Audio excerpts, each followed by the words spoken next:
Hello everyone, my name is Jaime Lim. Just a little introduction about myself. I began my career in the recruitment industry for more than 25 years ago. And driven by a desire to help individuals discover their potential and build meaningful careers in the corporate world, I joined PeopleSearch Singapore in 2002. Today, I lead a team of about 50 consultants, and together we specialize in more than 10 sectors that power the economy. We're definitely committed to elevate careers and empower businesses with bespoke human capital solutions that have a transformative impact on both individuals and organizations. And the purpose of having me here today is to share a very important topic with all of us. Interviews over Zoom and how to successfully engage with a headhunter. Now, before I go into this topic, please give me some time to share with you about PeopleSearch. And we're also very happy and delighted to share with you that recently in 2021, we're awarded the most dedicated executive search firm. Thank you so much for all the confidence that is bestowed on us. PeopleSearch is a robust member of a robust family, and we are actually in the executive search business for more than 20 years, and we're part of the SGX listed HRNet Group Limited. Collectively, HRNet Group brands have a footprint that spans 13 Asian cities. And because of our geographical network, it gives us the strategic advantage to acquire good candidates, best fit candidates, to propel the HR strategies of multinational corporations, as well as local listed small and medium enterprises alike. Indeed, we're committed to help both candidates and companies to achieve their goals. Hence our dedication to connect businesses with high-performing executives who make a transformative impact on the bottom line while realizing their own career aspirations. And that's exactly what we do every day. Some of our core services, one of them is talent mapping, and then the other is executive search. We're also involved in flexible staffing and payroll outsourcing, as well as outplacement services when needed. Now, with a quick introduction of myself as well as PeopleSearch, let's start with our topic popper, which is interviews over Zoom and how to successfully engage with a headhunter. All right, all, at this point of time, I would like to share with you tips on how to successfully engage with a headhunter. We're going to be sharing many tips with you, and I hope you record this down and make some notes so that in future you can also refer to it and remember. First of all, update your online profile and post content that reflects your expertise. I just wanted to share that recruiters always check on those profiles and we do read them in details. Some of the things that we will look out for instance, it's when you post relevant industry articles, perhaps you share something, perhaps you like a share of an article that you have actually read in LinkedIn. The other thing is that even if it's not something related to your expertise or your profession, perhaps for example, you've done some voluntary work, I think it is also good for you to state that. We also look out for associations that you associate yourself with. Now, all these give an insight to you as an individual, your expertise, as well as you as an individual. So we get some insights on your personality traits and your interest as well. Next, again, I would like to strongly encourage all of us to take the initiative to connect. Some job seekers, as I know, would wait for recruiters to ping them or to reach out to them. I think it's great to take the initiative to look out for recruiters in your specialized fields and start making a connection. You can do this via LinkedIn, for example. Drop the recruiter a message asking for a meetup, asking for a discussion. And at the same time, you can also be free to share some insights. After all, you are a specialist in your area as well. You can also get hold of their email if that's available and drop them a text on the email, again, asking for a discussion. One of the little tips that I noticed, even if you when you started to write an email to them, it's do find what I call a common bond. For example, look out for Jaime on LinkedIn, and you might be able to relate certain things to me. Perhaps we used to study in the same school. Maybe we volunteer in the same society. Maybe we are in the same associations. Do find a little common bond and then write, because this is something that will warm up, the connection so much more as you write to them. Next, I just like to urge everyone to be very patient with recruiters. If we would understand that they do have a hectic schedule, bearing in mind that, they represent many organizations and they do have a lot of inquiries popping up all the time. So do give them a little bit of time. It is always good to follow up with them, perhaps 1 week after you've dropped them a message and say, hello there, I know you're busy. Do you mind if we get connected this week? Now, in a meeting with the recruiter, it is good to go through your employment history. And it is also relevant to start from the current employment history. Now, as we're engaging the recruiters, it is very important that because it's time sensitive and they're busy and they're hectic, it is good to very quickly single out and focus on your achievements. Now, what do I mean by that? I'll give an example. I think it's good to then share the challenges that you face. What were the resources that you had? How did you problem solve that challenge? And what was the outcome of it? This would be shared as achievements. It is short, precise, and concise, and do capture the attention of the recruiter. And if you can do that for the latest employment, say 8 years or 10 years of your latest employment, this would really be very, very helpful for the recruiter to remember you and to remember the good that you have done for each of those employments. In fact, as recruiters, we go through so many CVs, we go through so many profiles. It is really very much to read, and we focus a lot really on the achievements. So please help the recruiter and help yourself to do that well. Next, wrap up the discussion if you can to state your preferences, and don't need to be shy about it. We do have candidates that come to us and say, look, I would prefer to be in a sunrise industry, and this is why we said that. We would prefer to work in a local enterprise, and this is why we say that. Now, it is good to share because that again helps the recruiter to kind of focus on the search for you. And that will give a lot of speed to finding a good and suitable opportunity for you. And be very careful to also state your career objectives. For example, do a planning together with the recruiter. Perhaps you share with them that for this year, I would like to go to a new industry, learn the ropes, and then over the next 2 to 3 years, be good in my gig. And then after that, I hope to progress upwards in the corporate ladder. Share. After all, a recruiter is your career consultant. And always ask them for opinions, because I am sure they can give you the best advice to say that, hey, I think this is possible. Maybe you want to do this better. So be engaged together with the recruiter and tap on their experience, tap on their opinions. Let me move on. Now, this is very different and a little bit unusual because most candidates will not do that. At PeopleSearch, we do ask. We do ask because we believe that this is a two-way engagement between us, recruiters, and job seekers. Now, what do I mean by that? Offer a list of companies that you're interested to work in and work with the recruiters to nail down these as one of your potential employer, which you may eventually lend yourself the role. Let me cite you an example. Say, for example, you're working with a telco company, a telco carrier to be specific. And you can actually say that you would like to work in companies that is actually in competition because you best add value in those companies. And you can list down those companies for the recruiter and then tell the recruiter to say that if these are some of these companies that is listed, I'll be more than excited to actually go for an interview if you could secure that for me.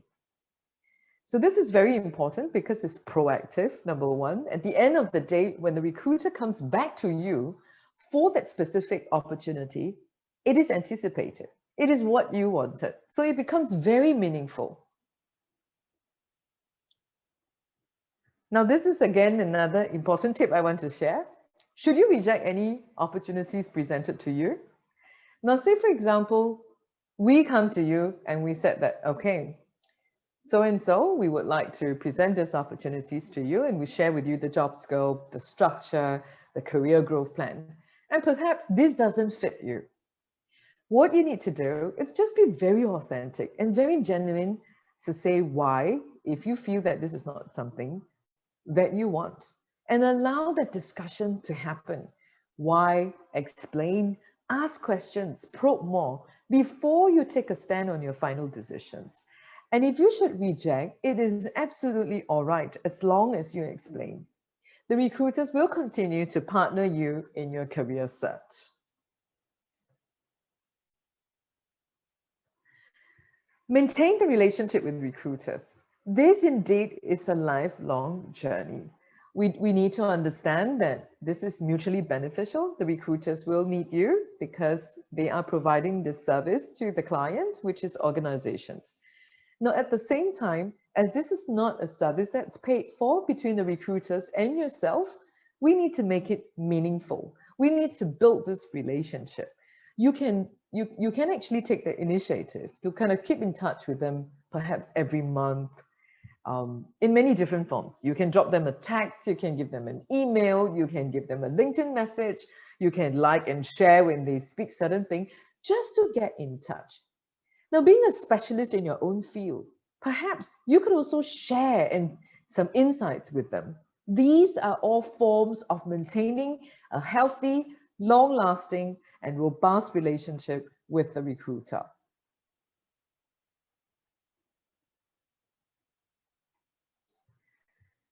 Let me move on. Send a CV and update those copies regularly. Each time you have something that you want to update in your CV, please do send a copy to the recruiter. For example, you may have won an award. You may have just recently got a promotion. You may have recently have a great achievement that you wanted to share. Update, give a message to the recruiter and say, look, hi there. I've recently got promoted, and share my joy. And this is my updated copies. Now, be also very ready to partner the recruiters, especially when they require any documents, any information that they need. I think this is really very important because the recruiters need to know you. They need to represent you in the right manner. They need to represent you correctly and accurately. So without your help to provide these documents, it will be very difficult to represent you correctly to organizations. Now, I think it's also important to trust the recruiter and establish that trust, to know that they will, at their proper and wise discretion, to know how to use those information and share them accordingly. Of course, with that trust relationship, recruiters will usually come back to you and say that, is it all right if I share this piece? Is it okay if I represent you that manner? Now, again, I would like to just remind everyone that this is a relationship. And both parties should engage with one another, ask questions, and suggest what would be the best solutions. Yeah. This is unique. I personally love this. I think in all relationship, it is more than just a transaction. And as I mentioned earlier, it is a long-term relationship. Even as a recruiter for 20 over years, I've made many friends. I've been grateful to so many candidates like yourself who have always given us referrals, who have always shared meaningful insights with us so that we learn together. And with the exchange, recruiters like us are very grateful. We're very grateful that you lend a hand when you don't need to. And this inspires us to ensure that we keep this relationship going and hopefully and eventually land you on a career that you would like to. I guess goodness begets goodness, yeah? And so if recruiters come to you and say that, Sandy, do you mind if you could help us? Do you have a referral for us? This company is looking for da-da-da-da-da-da-da. Do you have someone that is good? And this would help us, yeah? This would also keep you at the forefront of our consciousness and give us the first brand recall, because we will always remember, oh my God, it is this Sandy that helped us with this referral. I need to help Sandy. I need to build her career together with her.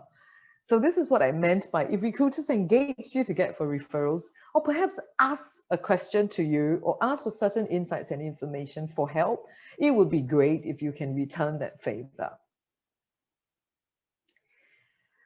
Again, be very genuine, spend time. I think all relationship to build needs to spend time, right?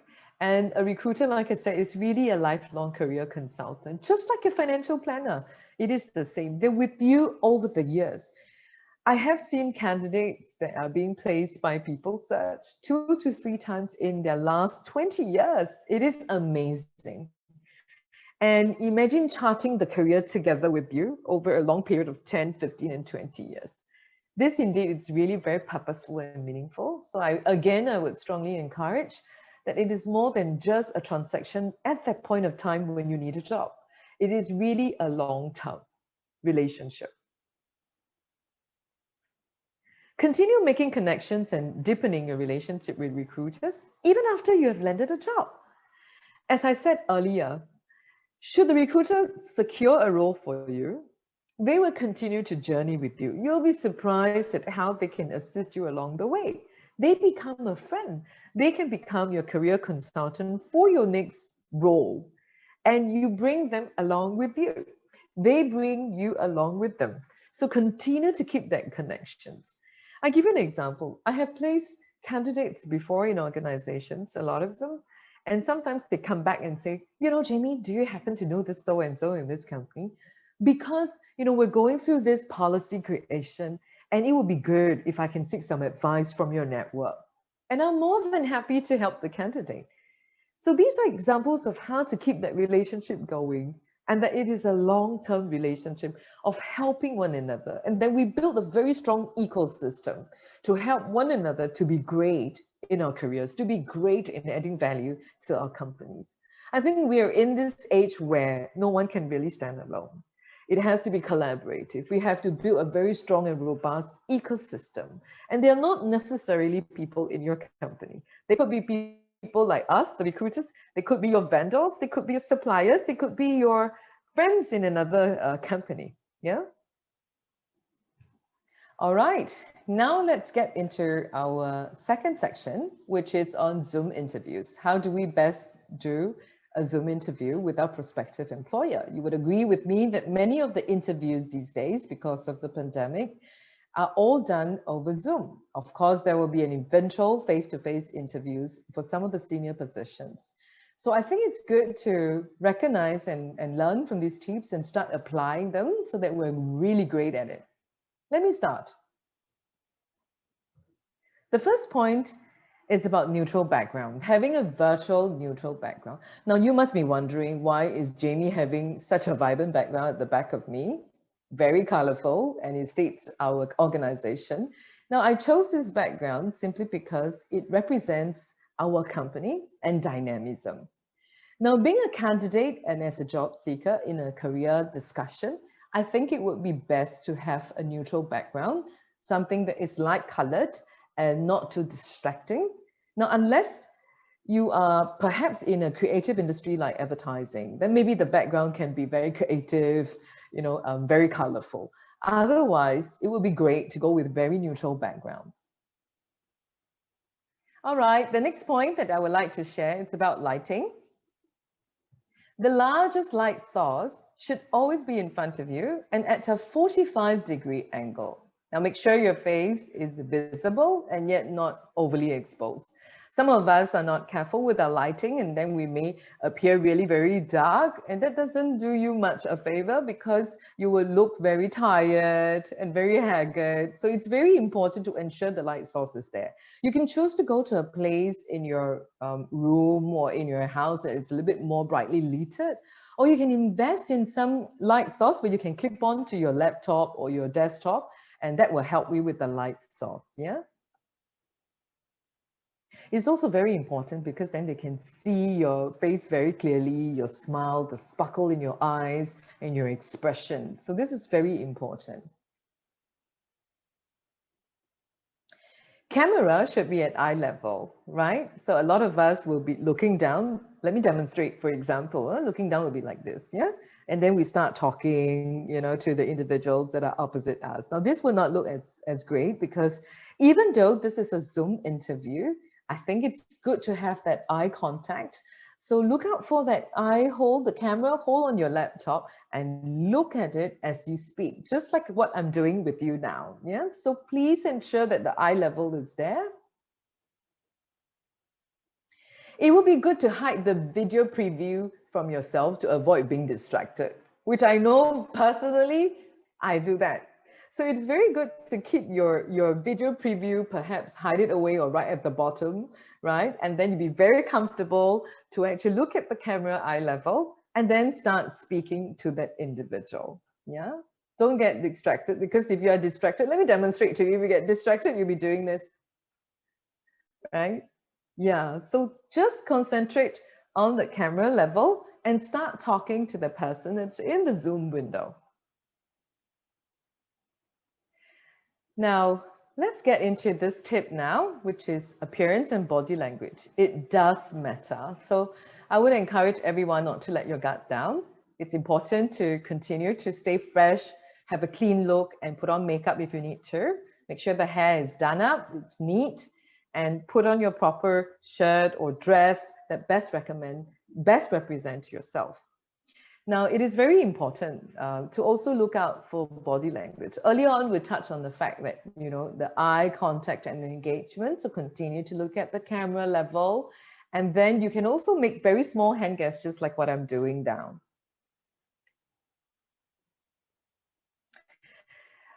I have come across many instances where, I'm in a Zoom meeting or a Zoom discussion and somebody's phone actually buzzed off and they say, oh, sorry, I need to pick the phone up, or sorry, let me silence it off. Just like we're entering any face-to-face interview, I think it's important to make sure that the phone are all silenced off before you get into a Zoom discussion. So just set a reminder for yourself so that there will be no distractions. Speak slowly and clearly. Yeah, I think everything should be the same per se, just like in a face-to-face interview. Now, it will be exciting and again, very meaningful, if you ask me, to rehearse with a friend. And it's possible to do that, right? Because now with Zoom, so you can get your friend or your mentor or your coach in Zoom together with you, and then have a discussion, do a role play, and then ask for some tips, ask for some feedback. Bear in mind all these pointers and all these tips that we've shared with you, and then see where are the areas that you could continue to beef up. And it's all right. I think we need to keep practicing so that we move from good to great. Yeah. Another tip is this: if you do see something very interesting in the interview's background, for example, an interesting book, a wall, a picture, for example, you can always use it to make a small talk and start building rapport. Now, just like in a face-to-face interview, sometimes you walked into a conference room and you saw something that's genuinely of so much interest, and you start to strike a small talk with the interviewer. Now, the same goes with the Zoom interview, because you're not sure what will be the virtual background. Maybe they don't even put up a virtual background. I have come across a scenario where I saw the kids, coming into the meeting, and the mom was trying to shoo the kid away, but then we can actually make a connection through that and say hello, And these are also little tips that would help you to warm the discussions up, and so that you can be at ease and be yourself. Now we're coming to our last segment of our sharing today, and I would like to end only with sharing of all these general interviewing tips with you, and hope that you continue to get more takeaways in this session. It is very critical to research the job role and the company. When you know which is the company that you are actually going to an interview for, and you know the job role, I think it's important to do a lot of research. Now, what do I mean by that? For example, check out the website. This is really primary. Check out the website, understand the management team, where were they recently from, look at any awards that they won, look at the projects they are engaging in, look at their media pieces and press releases, understand what sort of positions they're often hiring in their careers website. Look at the personalities that are there. Now, all these will give you an insight to the company and give you a sense of the culture of the company. With regards to the job role, right? If you're going through this job search through a recruiter like PeopleSearch or even any other companies, it will be great to partner the recruiter to get more insights. And recruiters typically will know a lot about the company. And therefore, again, with that good relationship, trusted relationship that we have built with the recruiter, I am very, very sure they can, together with you, prepare you well for this interview. So reach out. Always not be shy to just ask, I need help. And do you have insights to the hiring manager? Do you know about the team and their peers, the profile of the peers? Ask all the questions that you think will help you to give you the confidence in that job interview.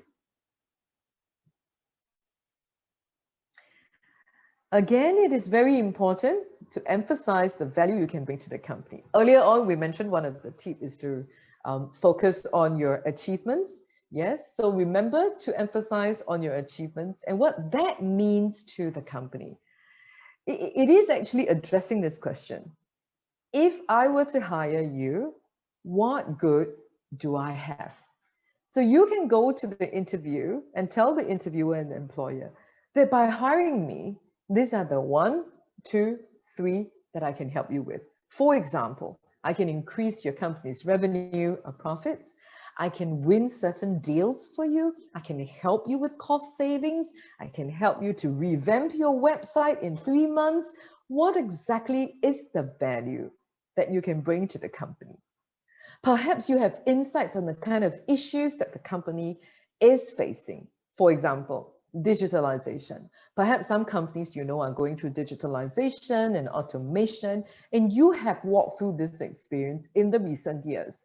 Share how you can identify with that problem and how, if given a chance that you work with the company, how you can go in and work on these problems with your solutions. I think this would be most helpful because all employers want to know what you can bring to the table. And you will feel very happy because you go into a company and you know that you can add value. You're being useful and you're being appraised for good work done.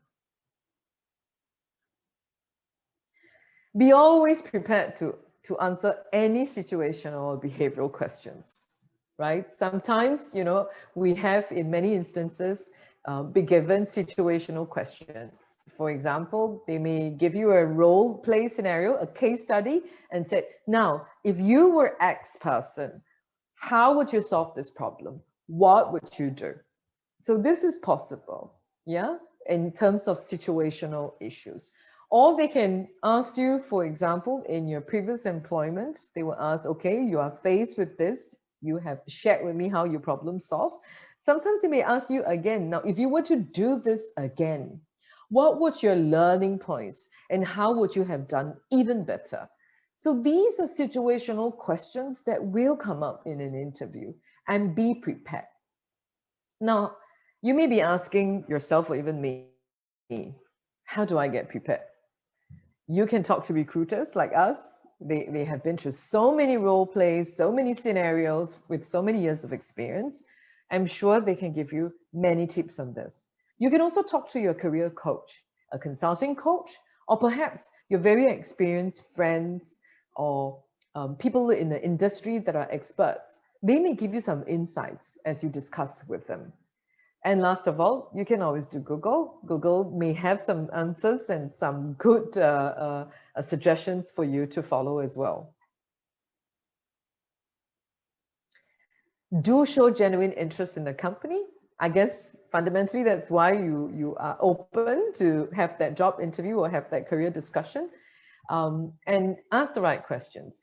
I think it's good to prepare these questions beforehand with the job brief that's given by the recruiter, if that is an opportunity by the recruiter, or with the job description that you have, jot down some of the questions that you want to ask. As you're conducting that research, again, jot down those questions that you want to ask. Now, all this shows your interest because you're spending time in doing it and you are interested. And that's why you're jotting down and asking questions. I don't think it's that you should worry about if this question is right, wrong, is this very silly of me to ask. I think there's no need. I think it's very important to show authenticity and ask those questions. Do follow up and thank the interviewers for their time. I think many do not do this sometimes, maybe because you're busy or you have too many interviews that you have attended, but do jot them down. The minute you end that interview, it's okay to send a text, a message, an email, and thank them for their precious time. Maybe even to recap what excites you about that discussion. Is it the job scope that they shared with you that you felt that, oh my gosh, this is really something I want to do? Write it down as you thank them in that email. And that email should be short, not too long. Yeah. And again, you can always share with them that you're looking excited to hear from them. And continue to follow up, whether it's weekly or fortnightly, yeah, or even once a month after the discussion.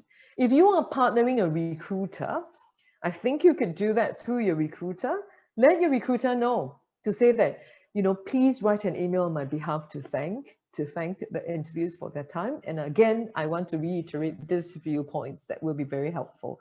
And then state your interest that I would like to move this forward with this opportunity.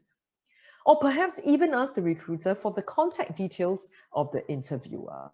And they will know what to do, right? Perhaps they will ask for the permission of the client, and then they will give the contact to you, and you can go direct. So do partner your recruiters if the job opportunity are from them. That's all I have today for all of you. I hope that we have shared many tips for you, from how to conduct a Zoom interview to how to engage recruiters. I think along the way, I've shared some tips that may be life tips, life skills to me and to you that can go a long time. And again, career, it's not a stop, it is a journey. So I hope with you spending time with me today, have given you great takeaways. And please reach out to us if you need any help of any sort. I'm happy to have a discussion with any and every one of you. Otherwise, good luck, all the best, and keep moving forward, being excited, keep reaching out and taking the initiative. And I'll see you soon.